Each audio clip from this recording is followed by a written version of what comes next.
Bonjour à tous. Dans cette vidéo, nous allons apprendre à nous repérer dans un plan avec des nombres relatifs.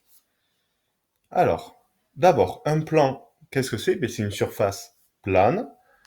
Donc, par exemple, vous avez votre feuille de papier, ou ici. Alors, pour se repérer dans un plan, un seul axe ne suffit pas, comme on a vu. Si vous avez juste une droite, vous pouvez être juste sur la droite. Donc, on a rajouté un deuxième axe comme ceci, pour pouvoir essayer d'aller dans tous les endroits du plan. Donc vous avez le même exemple, par exemple, avec la bataille navale, où vous avez des lignes et des colonnes pour conquérir toute la surface où il y a les bateaux. Alors, ces deux axes sont représentés avec un repère orthogonal. Donc, qu'est-ce que c'est un repère orthogonal? C'est constitué de deux droites graduées, donc celle-ci, avec de 0, -1, etc., de même origine O. Ça veut dire qu'elle se coupe ici. Alors en haut, c'est pas écrit, mais voilà, c'est le point d'intersection. Et perpendiculaire. Donc là, on le voit bien. Enfin, on le voit, c'est perpendiculaire ici. En fait, orthogonal, ortho, le préfixe, ça veut dire droit, et gonal, ça se réfère à l'angle, donc angle droit. Donc c'est un peu un synonyme de perpendiculaire. Donc vous avez deux axes. Le premier axe, l'horizontal, c'est comme sur la droite graduée, ça s'appelle l'axe des abscisses.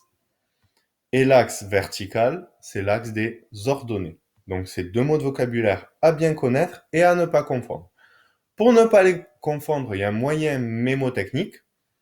C'est le A, on prend la première lettre, le A de abscisse. Si on l'écrit en script, la queue du A va se terminer comme ça, comme sur l'axe horizontal. Tandis que le O, la queue du haut se termine vers le haut, donc l'axe vertical. Donc on voit bien, les queues forment un peu, là ça a été un peu exagéré, mais le repère orthogonal. Ok. Donc A horizontal, donc abscisse, et le haut, ça monte vertical, donc ordonnée. Alors, comment on repère ça? Pas sur une droite graduée, mais sur un plan. Donc, dans un repère, chaque point, donc ici vous avez un point A de placé, est repéré avec deux nombres. Comme je vous l'ai dit, c'est comme la bataille navale. Vous avez une ligne et une colonne. Donc, on lit d'abord sur la ligne, sur l'axe des abscisses. Toujours, on commence par cet axe-là. Et ensuite, on lit sur l'axe des ordonnées, ici. Donc, le A, il est ici. Sur l'axe des abscisses, en fait, vous prenez des pointillés et vous essayez d'y aller perpendiculairement pour repérer sur l'axe la valeur qui correspond. Donc l'abscisse de A vaut -5. Pour l'ordonnée, c'est la même chose, mais il faut y aller horizontalement pour essayer de récupérer l'axe des ordonnées. Donc vous tracez les petits pointillés comme ici, et vous tombez sur le 2. Donc l'ordonnée de A vaut 2. Cet ensemble de l'abscisse et de l'ordonnée vous permet de repérer le point A. Donc on dit que cet ensemble, ça s'appelle les coordonnées.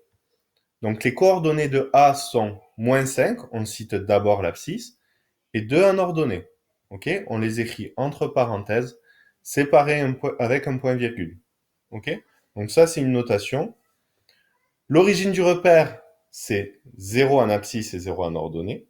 Donc 0, 0. Et voilà, la notation la plus classique, c'est celle-ci. Pourquoi un point virgule? Parce que si on avait mis une virgule, ça aurait fait -5,2 et on serait perturbé. Voilà, ce sera tout pour cette vidéo. Maintenant, à vous de jouer.